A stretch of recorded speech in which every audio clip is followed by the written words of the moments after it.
Dito na ako ngayon sa ICSA. So, di pa po bukas.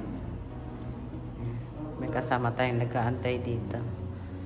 Ang ICSA po ay matatagpuan dito sa Panasonic Tower, 8th floor, Kuwait City po. Ayan. Yan yung school. Kung kaya mo na.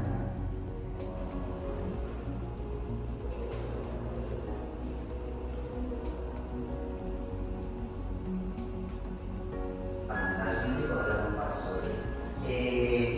Ano ba malalaman ang password?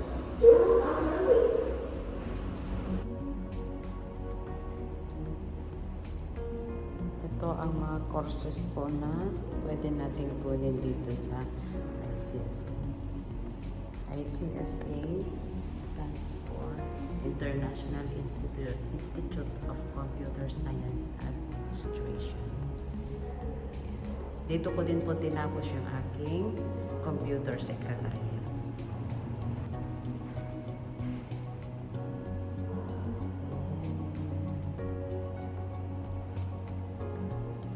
Tuloy po kayo. Dati po, mga Pilipino lang yung nandito nag-aaral. Ngayon, meron na rin silang ibang lahing estudyante. Which is good. Diba? Ayan. Tara po, pasok na tayo para matapos tayo ng maaga. Ayan. At ang kagandahan pa, wow. Tignan ninyo. Accredited sila sa TESDA.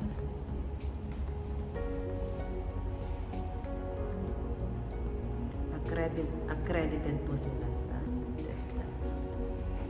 Ayan. Pero ang open nila is yan. So, mag-aantay lang po muna kami kasi wala pa yung technician nila. Dala-dala natin yung ating laptop dyan para ipaayos ang Microsoft kasi expire niya.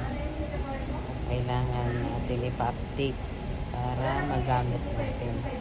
Kasi very useful sa akin bilang isang teacher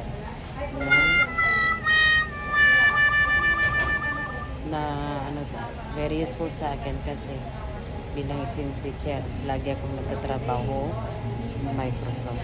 So, antay lang po kami. Maya-maya po. Maraming salamat.